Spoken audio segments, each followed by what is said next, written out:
So, last week before spring break, midterm exam grades are up there. So, once everybody else has finished writing this exam, we will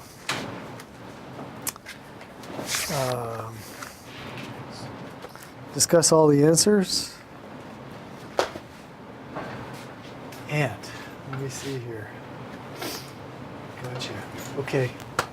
So today's topic, well, for this week, it's audience measurement, ratings and such. Let's see here. We got the Nielsen's. There we go. So probably all heard about the Nielsen's, right? The number one and practically the only rating service for broadcasting, for radio and television now. So they have a very important role in the industry. When you think of television ratings, let's say, what do you think the ratings are for? Let's just get some ideas out there. Just see if a show's doing well. Okay. Yeah, so we get the audience for the show. So that could lead to either cancellation, right, if it's not doing well. Or like change in time if it's doing well. Or like, Okay, good point. Scheduling changes. All right. demographic also. Alrighty, so yep, that'd be another thing. Then we could say the audience, it allows us to unpack the audience into like demographic groups. So we could say, let's say number one is the number of people watching. You know, we'll talk about how that's calculated. There are different ways to calculate it, and then also the composition of the audience in demographic groups. Absolutely. So that would be it. And then, so let's say the consequences for producers or networks would be that. Now, what else would ratings be useful for? What do you think? I mean, definitely it's all about knowing what the audience for a show is, but in speaking about the consequences, you know, a network could cancel a show or change the time it airs to try to, you know, affect the ratings. And who else is interested in ratings, like how popular a show is? Advertising. Advertisers, got you, yes. Hey, Sarah. So advertisers also interested. Because a show with a high rating, will have expensive advertising minutes, basically. So a high-rated show costs more to advertise on that show. So, in fact, ratings are very important to broadcasting, both to determine like what kind of content goes up, how long it survives, what kinds of shows are commissioned, because last year, you know, a teen drama did well or something, so we'll order another one. So many reasons where ratings impacts, you know, the content of what we see, and then even more so, ratings are really central to the valuation of the advertising minute. You know, so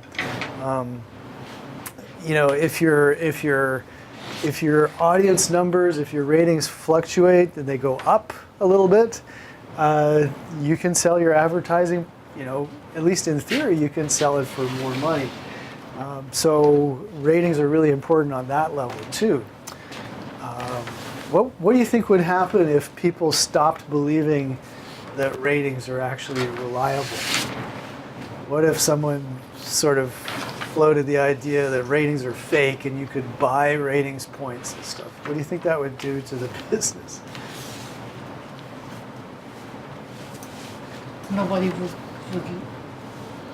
want to advertise anymore because it's not reliable, the data. Yeah. that fixes the price. Yeah. So Sarah's saying no one would trust it, and they'd withdraw from advertising, which as much as online advertising has been booming, there have been successive, don't call them scandals, but in the online world, which is a good deal more opaque, hard to understand than in the broadcasting world, there's been continual questions about advertising and the reliability of audience measurement. Especially as we talked about a couple of weeks ago, if you're making money from the number of clicks, or as an as you're paying based on the number of clicks that come onto your ads, if somebody can create something that clicks on the ads a lot, they can fake it, right? And that can cost you a lot of money. So then, platforms like Google or Facebook are, playing, they're trying to eliminate that kind of fraud. Not only actual fraud, but also just the fear of fraud could undermine the value of their product, right? Which is, if we don't believe that there actually is an audience that is properly represented by ratings, then the whole business would be in trouble. And we do have that problem periodically online, but the platforms, do their best to get one step ahead of the different ways that their credibility is undermined and keep on. So, important. Another interesting aspect of this is just looking at Nielsen, which is a private company, but pretty much has a monopoly over audience measurement in broadcasting. And so how important, how essential that one company is to a whole industry, and if Nielsen was not viewed as, and it is viewed as imperfect, but, it's kind of like, well, we know it's not perfect, but it's the best we can do, and because it's so essential to the whole operation, we're going to put up with, its shortcomings. And on Nielsen's side of it, they are, I don't know if desperate's the right word, but they're working very, very hard to stay in step with the way that the audience has been changing in the last decade. Where it used to be a show would come out and all you had to do was measure the audience, people watching it. Now you have to measure the people who've TiVoed it. And then you got to measure the people who consume it on mobile or on, Hulu or some other streaming platform. And you got to decide, how much, you count all of that viewing in. And it's not just Nielsen that decides that, the whole ad sales industry has to then digest that. It's like, do we care more about mobile? Do we care more about, time shifted people seeing it later on, or do we care about people who watch it on the same day? So it's a lot. And as well, there's the whole question of people skipping ads, and so, just the value of advertising itself kind of being drawn into question. So then Nielsen has to start measuring product placement. They've got to figure out how many thousands or hundreds of thousands of people saw that product that was in. So you can see that, from a pretty simple business earlier on, that their job has become, 10 times bigger as they've got to follow the audience everywhere, and as advertising changes, and God forbid, that they get outpaced by some internet measurement system as everybody's migrating eventually to OTT, over the top, right? Then they can't have one of the other players that came up in internet measurement actually take over that part of it. That would be as bad as Apple taking over the online download business from the music industry. which is one of the biggest flubs, in the history of media. It's like, how did they let a computer manufacturer take over, the distribution of music and partly video? So Nielsen is real worried. I guess they are worried, but I think that the other thing to say is that they're working very hard to kind of head off that and keep on top of a very, changeable broadcasting industry. So it's an interesting part of broadcasting to look at. To come back to this aspect, how ratings determine our knowledge of the audience for a show. There's a good site called TV by the Numbers, which is it used to be. It was started by people here in San Francisco, and you used to see them on Clement Street sitting in a cafe, like entering their latest blog posts and stuff. So what this website does is it takes the information that Nielsen makes available and kind of turns it into like news items or narrative stuff that could be interesting enough to get people to go to the blog. So if you're interested in some of this stuff, this is a good way in. It ranges from the pretty simple, just saying, okay, Monday night cable ratings, who was the most watched show on Monday night, and then certainly for broadcast, the day or so afterwards, there'll be an update as they crunch the numbers a little more. They get more information coming in. They do other things, like they have the cancel list, so they have a list of shows and they speculate as to which one's likely to get canceled first, because a good 3/4 of the shows that launch will get canceled. So they have that kind of stuff, and so they try to make the basic data more fun for people who are watching broadcasting as a kind of horse race. Who's on top, who's winning, and stuff like that. So they call it the cancel bear. That's what it is. So, and a lot of it is, they would know about blocking and hammocking and temp polling, that kind of stuff.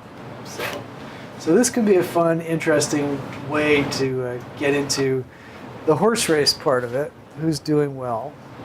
The advertising part of it's a little more nebulous. One of the things that that often comes up is just which network is on top. As pretty much CBS has been very successful, and it's just looking at what are the highest rated shows in that way.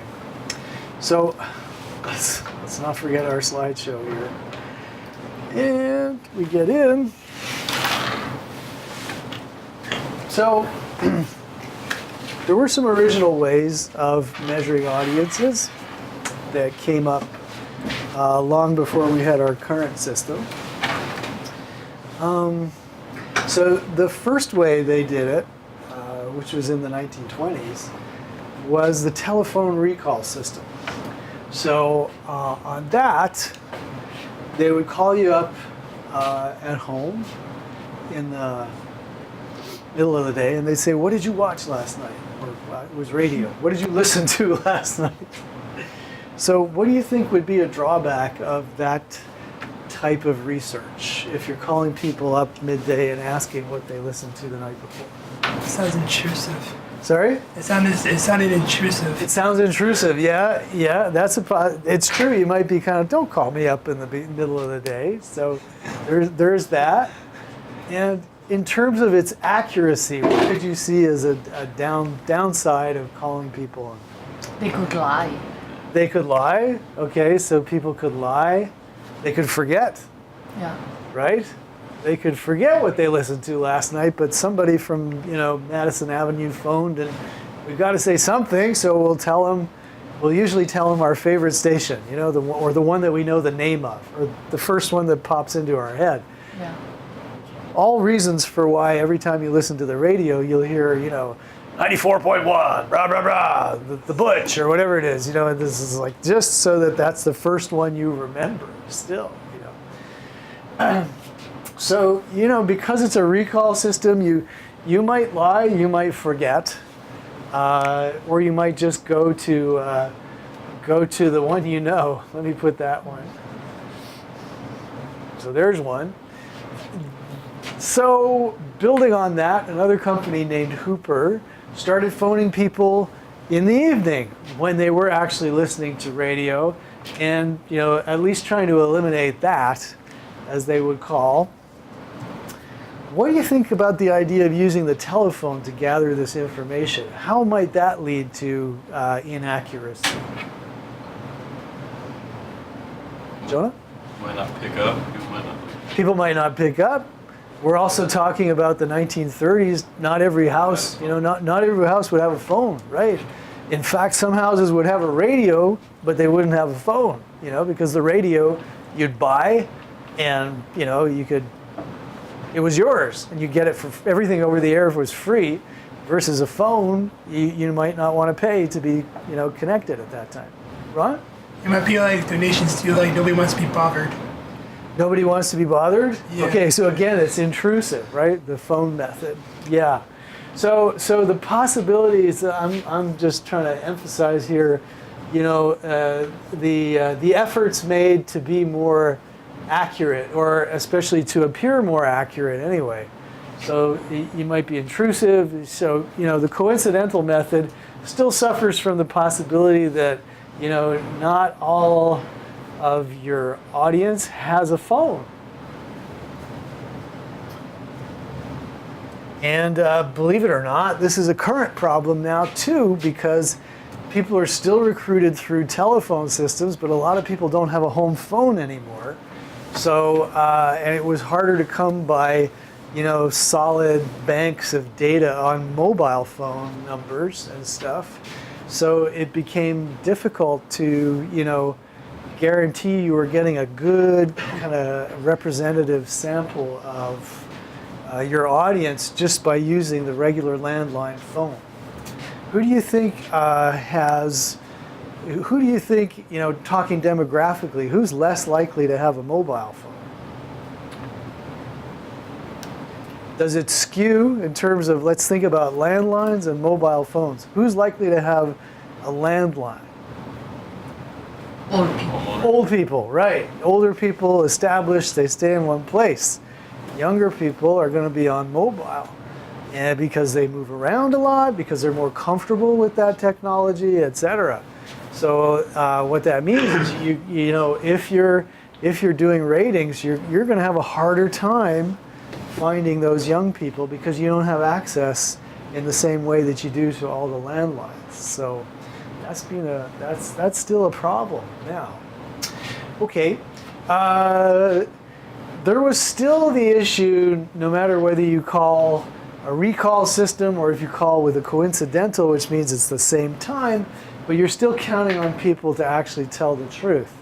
And in order to eliminate that, Nielsen, back in the day, bought from two sort of inventor scientist types what they called the Audiometer, which was a mechanical system that they would put inside people's radios, and it was like a little ticker tape kind of.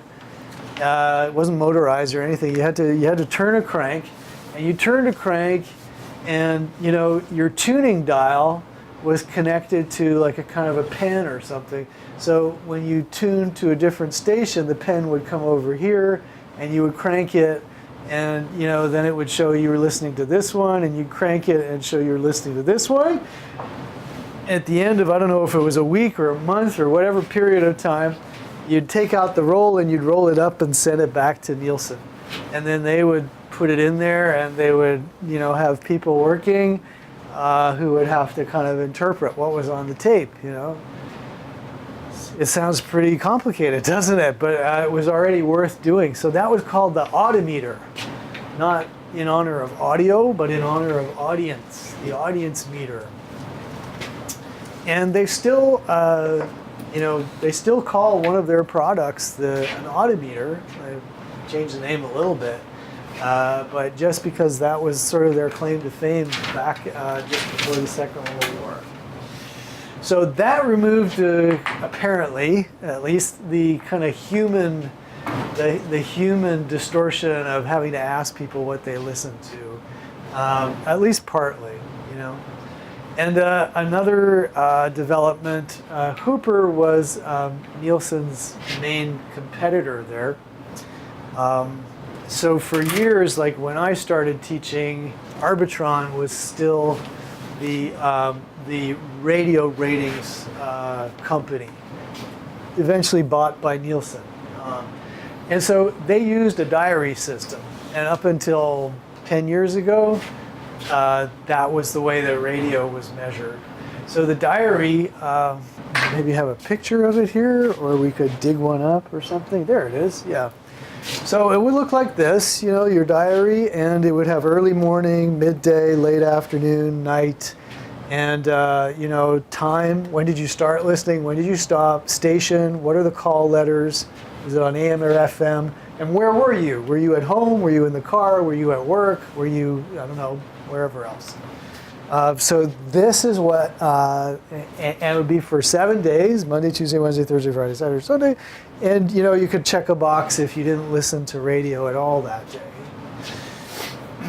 So, this organizes the data in a way which is good and useful for the radio business, right? Because I don't know if you guys remember, but we looked over some advertising rate sheets from Clear Channel back in the day, which is now iHeartRadio, and we saw that they break out the different day parts and they sell based, on the day part. And most people are listening, as we said, early in the morning driving to work or late afternoon driving home from work.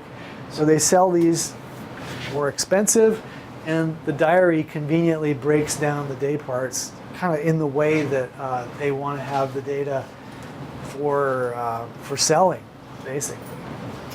So that's the diary system. Works for television as well, but television, this diary system is mostly just in the small markets now.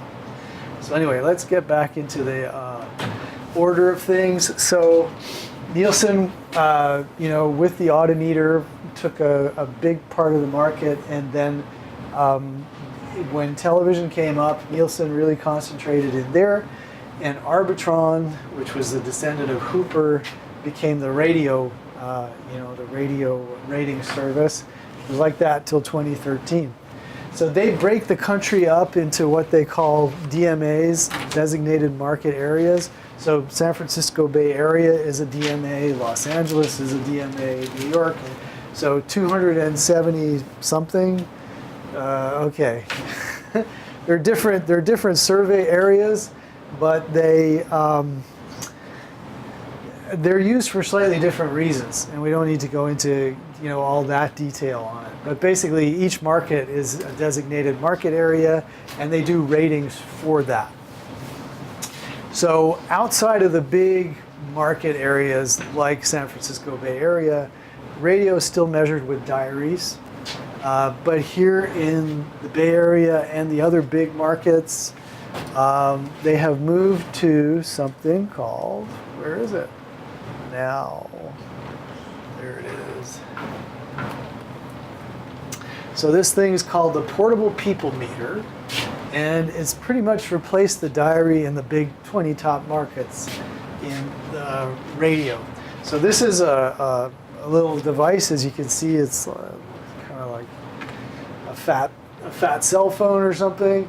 But this basically has a microphone in it, and it picks up codes that are embedded in all the radio stations. So if you're a participating radio station, you get a little generator box that you connect up to the output. It mixes in with the music and people can't hear it, but the people meter picks up these patterns which tell it, okay, you're listening to this station. So it's basically always on and always listening, and it actually has a little motion detector in it too. So it senses if you like leave it somewhere, it will say that in the output of the data, so that Nielsen will not pay any attention to it, because it's like, oh, you know, he left it on the counter in the kitchen, so we're not gonna take account of this. They want to, you know, the thing knows whether it's being carried or not. So this is, you know, this again is, if we talk about accuracy, this one is even more accurate. You know, it beats the diary because it's not self-reported. It's absolutely mechanical. All you have to do is wear it around. And it also will give minute-by-minute ratings, whereas the diary was just, you know, in day parts, and it asked you to report, well, I guess I was in the car from 2:30 to 3:30. This thing knows exactly when you were exposed to whatever station it was. So we're getting more and more accurate, but what could you see as the downside of this? There are a few downsides, but what could you see as the downside of the people meter? You have to rely on the user to keep it with them. Yeah, right. Which is why they, you know, they have the motion detector in there to make sure that, you know, you don't have to report that. If you leave it at home for the whole week, they'll just, you know, stop you. You're paid a small amount to participate in these audience research surveys. So I assume if you're not reliable, they'll just take it away from you and give the job to somebody else. That's a good point. What else? Purely, like just a purely mechanical pickup. Batteries and things like that. Batteries? Yeah. Yeah, right. Okay, but what I was thinking is that if even if it's inaccurate to get someone to report, you know, what they were listening to, the inaccuracy itself is kind of data, in the sense that if you happen to remember 3 or 4 stations, it's because you care about them enough to remember their name. Versus this thing, you know, you may be waiting to get your oil changed or something, and the radio's on in the garage, and this will pick it up as though it'll count it as equally as important as though you were sitting in the car and actually listening to something.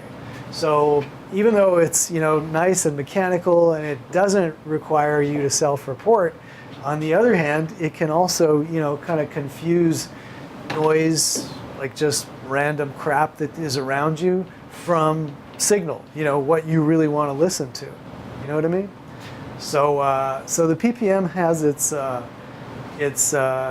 not very discriminating in that way. It's not miraculous. And it's had some interesting and weird effects on local ratings that we could talk about when we get to that slide. Yeah. Now, radio rates itself in 15-minute time blocks. Remember we showed you this hot clock, right? And we said that the hot clock is useful because it lets the programmer distribute things like hit songs and commercial blocks as efficiently as possible. Right? Remember the hot clock? Well, the hot clock, as we saw, is divided into 15-minute segments because, you know, you're competing in the ratings business to be the number one in a 15-minute block. And so there's a, you know, like we said, there's a certain amount of strategy as you try to get people to stay with you from one block to another. You know, you're number one there, you want to be number one over here. What are you going to do? You're going to say there's a competition. You could, you know, get on a list to win $1,000, and you keep saying that here, and you say that here, and you say that here, and you say that here, and you finally, you know, pick up the phones there, and you've, you know, maximized your fraction of $1,000 that you're using to hook people and keep them listening by doing that. And your goal is, of course, to keep them listening into the next 15-minute block. So that's how they do that. There are many more radio stations than there are TV stations, right? There's like 10,000 commercial radio stations in the USA. There's only a little more than 1,000 television stations. So the radio, each radio market is, there's not an enormous amount of money put into radio research. Nothing compared to like television research, where you've got to have your national ratings for the networks, which impact, cancellation, choice of shows. And then you've got to have your local ratings, because each of your local TV stations is competing against the other in the local market to sell advertising. So you got two levels going on, which means that you need a national sample, something like 20,000 households across the country, which you're using to determine, is Big Bang Theory still on top, or whatever, how's American Idol going to do when it comes back out, and such and such. And then you've also got to continuously rate the local stations, because week by week they're competing against each other for ad sales and stuff. So TV is a lot more involved. And here we go. Finally, I found where it's mentioned, the PPM. So I had some students from San Francisco State working in radio after they got out, and they would come back to class and such. The last time I saw my most treasured industry connection, I hope some folks in this room will go on to get jobs and come back and share their knowledge with us. So Kristen, who works for Entercom, was saying that, okay, she was there when the PPM came in, and when they transitioned from a kind of diary collection to PPM here in San Francisco. And she said that it was a traumatic period for station management, people in the ad business, because what happened is, the way the diary reporting would go is you would have, maybe the top 4 stations where everybody would report them, and then you'd have everything else just incidentally down here. And there was a pretty big gap between, the first ones and then the rest of the pack, right? And that was largely due, we found out, to the business of people go to the one they know, and they report what they remember. But they'd be twiddling through the dial, they might stop for a song or something on a different station. And so what happened, this would be the way they looked with the diaries, but when the PPM came in, it was like everything all squished together because no longer was there kind of a reporting error which led to this situation.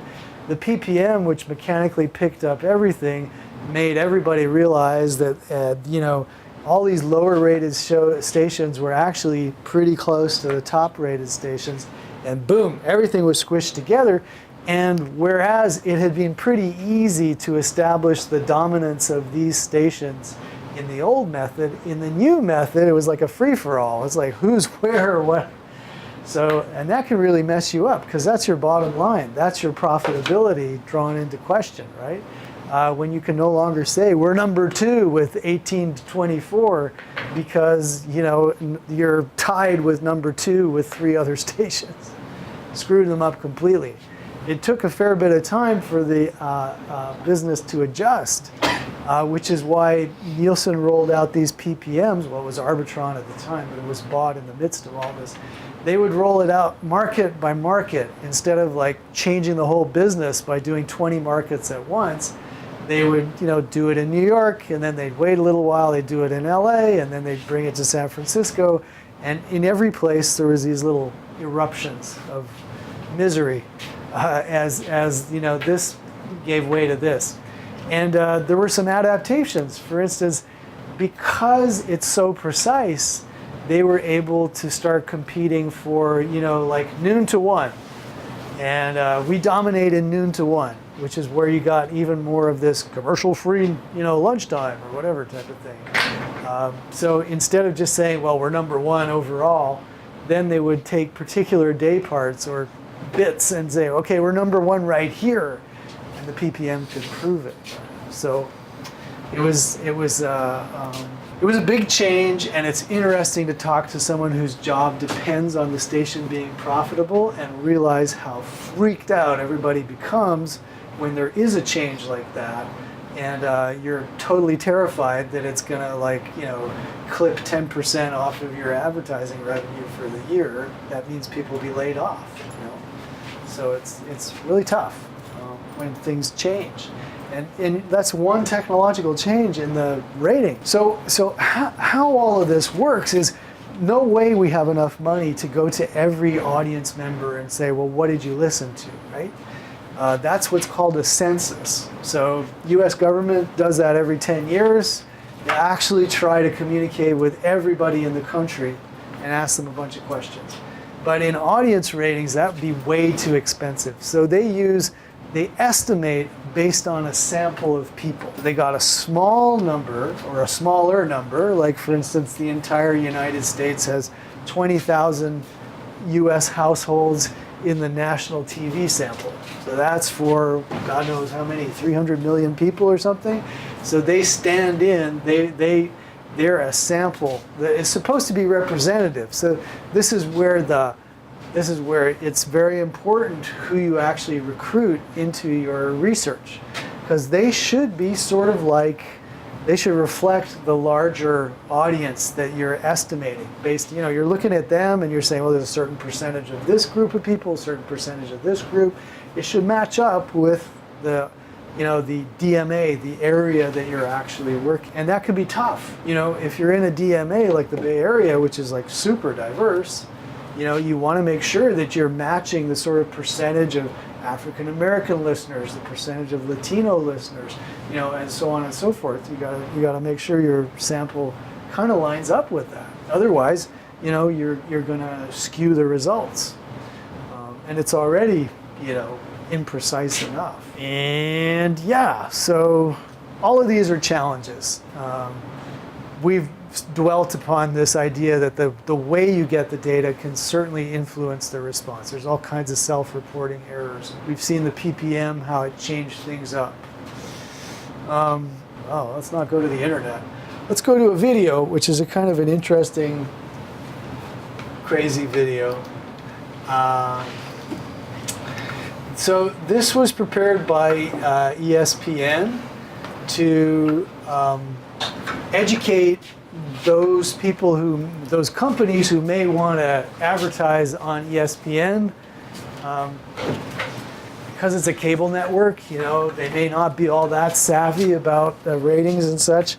So this was produced in order to show to them, it's kind of a primer about, what to expect when they advertise on ESPN and how the ratings are done. So, hopefully I got the volume up. Good evening, and welcome to the latest installment of Rating Center.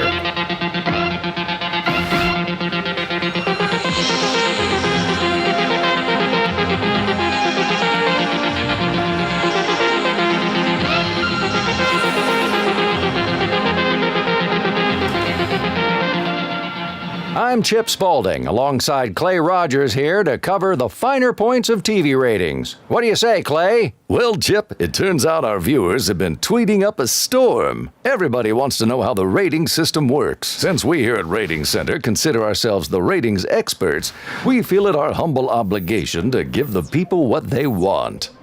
First, to size our audience, we turn to Nielsen. To estimate TV audiences, Nielsen starts by creating a sample that accurately reflects the population. They employ a random sample where all homes have an equal chance of being selected. This ensures that the sample mirrors the population according to gender, age, geography, race, cable status, and other characteristics. So, say 49% of the population is male. Does that mean 49% of Nielsen's random sample is also male? Well said, Chip. And all under 140 characters. Totes tweet-worthy. Holy fastball, folks. I've just gotten word that a Nielsen correspondent is on her way to install a meter in an actual household. Let's go there live. Thanks, Chip. I'm about to place a meter that monitors usage on every TV, DVR, DVD, and game console in the home. Like a dog whistle that only the meter can hear, audio codes embedded in TV content identify the network, date, and timestamp. The Nielsen sample consists of homes that agreed to participate for up to 2 years. The meters have remotes pre-programmed with each household's members' info. They log in when they start watching TV and log out when they're done. That data is then sent back to Nielsen each night to be processed. Wow, looks like networks and advertisers really know their key audiences. You mentioned DVRs. How do those factor in, Chip? Funny you should ask, Clay. I actually majored in statistics. Oh, really? Yes, really. To get the most accurate ratings, you have to look at all viewing behaviors. Not only do you consider those who watch live, but also live plus same day and live plus 7 days. What are you doing over there, Clay? I'm tuning in so I can watch us live. I need to check out my sexy stash on screen. Oh, totally sexy. I always just set my DVR to record us and study my Don Johnson stare at night when I get home. That reminds me, I need to set my DVR to record Real Housewives of Bristol while I'm on vacay for the rest of the week. That's the first thing I'll watch when I get home at the end of the week. Hey!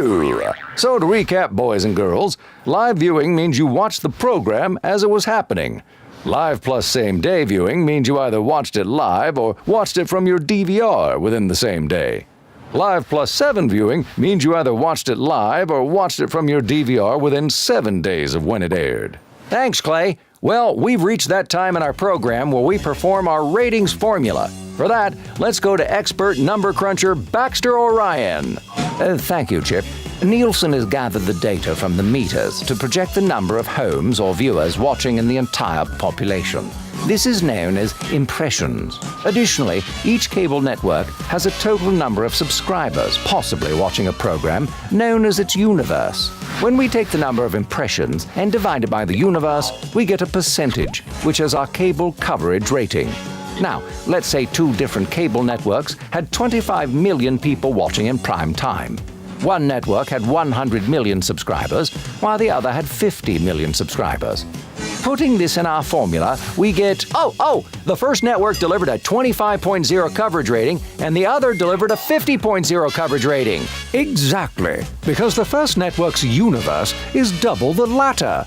It's also important to remember that a rating is an average minute statistic. So, let's say the Monster Truck Rally earned a 25.0 rating. Then 25% of cable network subscribers were watching during the average minute of that telecast. Oh, and what about commercial minutes? Do they count toward the program rating too, huh? Do they? Oh, you bet they do. All minutes of the program are averaged together. But many advertisers only want ratings for the commercials. For that, we just take the average of each commercial minute's rating in that program, and we include anyone who watched live, plus any DVR playback within 3 days. We call commercial ratings C3 ratings. The C stands for commercial, and the 3 stands for viewing within 3 days. Bax, you're blowing my mind. What else you got? Cable network ratings can also be represented as U.S. ratings. Only now, the U.S. ratings universe includes all TV homes in the country. The number of impressions is now divided by the number of possible viewers in the entire country. This universe is used for all broadcast networks and, ultimately, for comparing one cable network to another. And that's all she wrote. Well, that's about all the time we have for this week, folks. This is Chip Spaulding. And I'm Clay Rogers for Rating Center, saying, Go forth and calculate.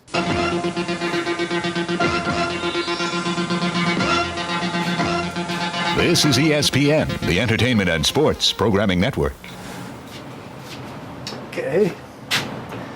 So, what did you guys think? It's not something you'd show to the general public, right? It's really just to educate potential advertisers. Well, I'm not surprised you didn't think too much of it. Muppets and all. But so there's stuff that they mentioned in there which just provides a little bit more food for thought of what we were talking about. So let's get out of here.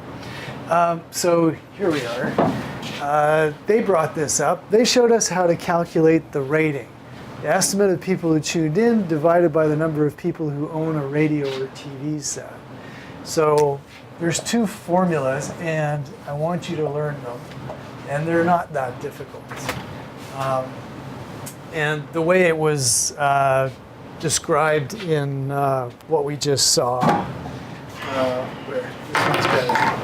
They use, in the denominator, they use what they call the universe. Now, if you're in cable TV, basically what goes on the bottom is all the households that were able to watch. That means that could watch. They had the ability to watch. Whether they actually tuned in or not is not important. So if we're ABC, CBS, NBC, national networks, our universe would be all of the television households in the country, like 200 million or something like that. If I'm a Comcast, the universe is all of the subscribers of Comcast. See the difference is, so it's everybody that we're able to watch. If we're talking, big broadcasters, it's a national. If we're talking a small cable system, it's all the people in the cable system, right? And so this is like your potential number. Let's say, it's a cable system with a really wide reach, maybe a million households. Okay, and then on top, you put up the number of households through your research that you found out they actually tuned in. So, Nielsen would, with the set-top boxes and everybody sat down and they pushed their button. It's like I sat down, my kid was in the room, we all push our buttons and the little codes are coming through the television, or they're being picked up with the people meter and all of that. And all that data goes back. And then Nielsen looks at it from all over the place and says, okay, there were 1 million households that could have watched that show. 100,000 actually did see it. And so we're going to put, 100,000 over 1 million. That would be the way we calculate it. And it would be, 1 over 10 or 10%. So that would be a 10% rating. So it's basically, 1 in every 10 households that were exposed to this signal actually watched it. And so that would be rating. And then the other thing, which the puppets didn't talk about, but which is very commonly calculated in television ratings, is what's called share. And so now in this case, the number of impressions, the number of households that actually watch the show stays the same, right? Because that's what we got from our research. But now we put it over not the total number of households in the market area, we put it over the total number of households in the market area that actually had their TV on, that were actually able to watch it at that time. So in this case, let's say only half of the households in the million household sample, only half of them had their TV on that night. And it remains that 100,000 of them still saw the show. So then we would just calculate it as 1 over 5 or 20%, and that measurement is called share. Now, why do you think someone might want to quote share instead of rating? Any ideas as to why that would be? And part of this is just, think about what you're actually measuring here. Any ideas? Because it's a part. Pardon me? It's a part of that. It is a part. I'm not sure exactly why, but Jonah, do you have an idea? More accurate because you're actually looking at TVs that are turned on. Yeah, in a way, yeah. You are. What you're doing is you're kind of demonstrating, rather than everybody who's out there, you're demonstrating that the people who did want to watch some TV that night tuned into you. So that's number one. Is share maybe is more interesting because it's if if it was a really crappy night for TV, you know, and only 1 in 10 households even turned it on, which is often the case on the weekends, a Friday, Saturday night, where there's lots of other things to do, you know, on a crappy night, your ratings are going to look pathetic. But on a crappy night, your share is going to look pretty darn good because you're only comparing yourself against all the other households that actually turned on the TV. So even if a pitiful number of households turned on the TV, through share, you wind up looking pretty good. And share is always going to be a bigger number than rating because share is related to only the, as you said, Sarah, the part of the audience that was actually watching. So share is going to look better, it's going to be bigger, and there is an argument to say that, well, why should we be talking, you know, in an absolute sense about, you know, about how many people watched us versus everybody who could possibly have watched us? Isn't it more interesting to say how we did on that night, basically, you know, who joined us at the races? You know, we're only measuring ourselves against the people who joined us watching TV that night, and then we're going to see how we did. So there's a few good reasons as to why share is, you know, quite a popular measurement. Okay, so of course we're going to review the heck out of this on our way to, you know, our next quiz and ultimately the final exam. But you know, the calculation is, let's take this number away and we'll write impressions, which means, you know, the number of households that actually saw the thing. So in my example, it would be like 100,000 impressions. And then universe, which would be all the households that could possibly watch, you know. And in this case, it would be same thing, still impressions. It hasn't changed because this is the actual number that we got from research, the actual number that actually watched. And then this is, you know, I can't remember what they call it, the number of households that were actually, you know, TV was on. I'll look that up for you. I'm sorry, I can't remember. Maybe it's written up here, actually. Estimate of people tuned in divided by the number of people with radio TV on that time. So, well, there you go. There's a fancy term for it. We don't need to remember. What I want you to remember is the difference between rating and share, basically. And we'll review the heck out of it. Any questions on it right now, before we come back to it in a few weeks as a review? Cool. Okay. So this is TV. This is TV ratings, and as we saw, radio is a little different because people change channels in radio so often. So it's an average on the quarter hour. So that's why AQH is the abbreviation of average quarter hour. So you know, as they said in the ESPN puppet video, you know, they said you're looking at averages over per minute average over the entire show, versus radio goes per 15-minute segment. Okay, and then radio also measures what they call cum. So I could, you know, just develop on that, but cum is closely related to the idea of impressions. So, you know, too much detail for today. Let's not go there. It's just gonna make your head explode. But yeah, there's the difference in radio is your AQH. You can have someone who tunes out and tunes back in, and they'll eventually get counted twice. Versus cum, you're only counting the unique number of people who tuned in, whether they came left and came back or jumped around or whatever. They only get counted once. So, but usually cum is stated like for a time slot over a week or something like that. So, fair enough. We don't need to know that in that detail. Jonah? Are the ratings and share, like, if I like flipping through channels and say like The Simpsons is on and I watch it for like 5 minutes, am I included in that in the impressions? Yeah. Okay. Yeah. So it doesn't matter how long you are. Like Yeah, but you're averaged in as over on a per minute basis. Okay. You know? So your 5 minutes don't count as much as someone who's been there for hours. You So that's there's a big bonus to keeping people with you, which is what all of that is really doing.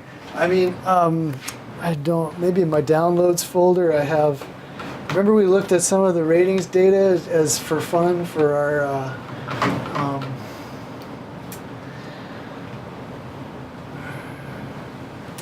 well, there are those Clear Channel rate sheets, but there we go. Remember these rating sheets that we used, right? Damn. So when you look at them now, you'll want to zoom in on them. Boom, boom, boom.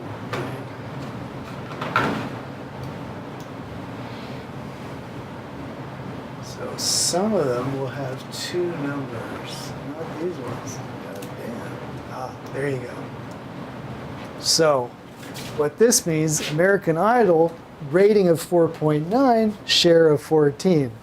4.4, 15. So on some of these, they'll report both rating and share. It gives you a good idea of, like 4.4 may not seem all that impressive, but a 15 share means, you got 15% of all the households, that had their TV on that night, they were watching American Idol, which is, pretty good for that, which is why it's back. You guys think it's going to do okay, or is it like, no, Jonah's saying forget it? They're paying how much money to the celebrity audience, judges? It's like, who's on there? Anybody? I can't even remember. It's a non-issue, but is it Taylor Swift? It's American Idol judges. Let's just see. What, for this season? Yeah, the new one. Oh, I know Katy Perry's one of them. Katy Perry, there you go. I feel like they're it's like an oversaturated show. Oh my God, yeah. Like there's so many different singing competition shows.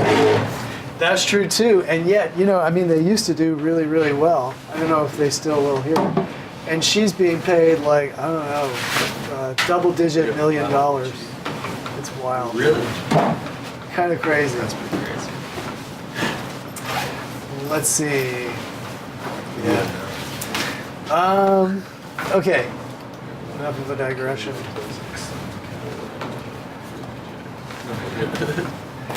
Well, I'm inclined to say, with that bit of number crunching, probably enough for today.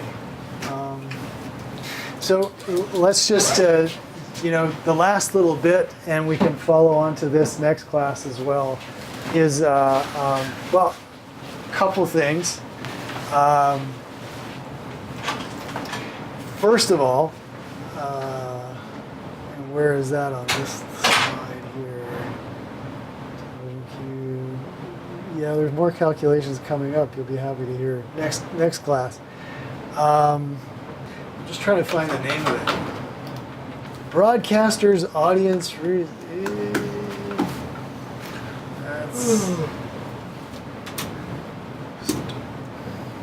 That's in England. Well, we'll find it. Is this it? Media Rating Council. So the Media Rating Council is the industry overseer, watches out, makes sure that Nielsen is doing its job correctly. Given that it is a monopoly, so there's no other game in town, any mistakes that they make can cause and cost, a lot to the bottom line of the station. So there's the MRC audits Nielsen, and they've actually, Nielsen has been sued over not representing audiences correctly. There was a suit in New York State where the Spanish language stations sued and won against Nielsen, saying you're underrepresenting Spanish language listeners, which means that we can't these are like Univision stations or such, we can't make as much money as we should because you're quoting our audiences as being smaller. And the reason that they couldn't, Nielsen said, well, we just have so much trouble actually, recruiting enough Spanish speakers into these panels because they didn't want to do it. So the MRC, that's important. And then the other thing is, I think next class we can pick this up. the internet is a much more wide open playing field. Nielsen is big in internet research, largely through acquisitions, but there are several different kind of ratings outfits out there on the internet that, some of them have panels like Nielsen does, so that they track what everyone on the panel does, and some of them go through much more like a census type of measurement, where they put software in everybody's computer and they get just the data. Where did they surf? Jonah? Can they track because they can track delay, if someone watches 7 days after, the same day after? Can they track use of Xfinity has an online streaming or Hulu and stuff? Can they track if I'm viewing a show on a different online? I think they can. I think that's included in those. Yeah, it's a moving target, right? Because as these new products come out, Nielsen has to arrange somehow to gather the data. But they are aware of it, and for a big cable company like Comcast, they would try to do that. But you'll see. I mean, if you research Nielsen, and we've got a fun, eventually an in-class exercise coming up a week or two after we come back from break. Just looking through the news, you'll see a lot of news about Nielsen as now they can do this, now they can do that. And that's as they try to get cover more and more of those different viewing patterns that are out there. Anyway, go get wet. Okay, we'll see you on Thursday, and then spring break.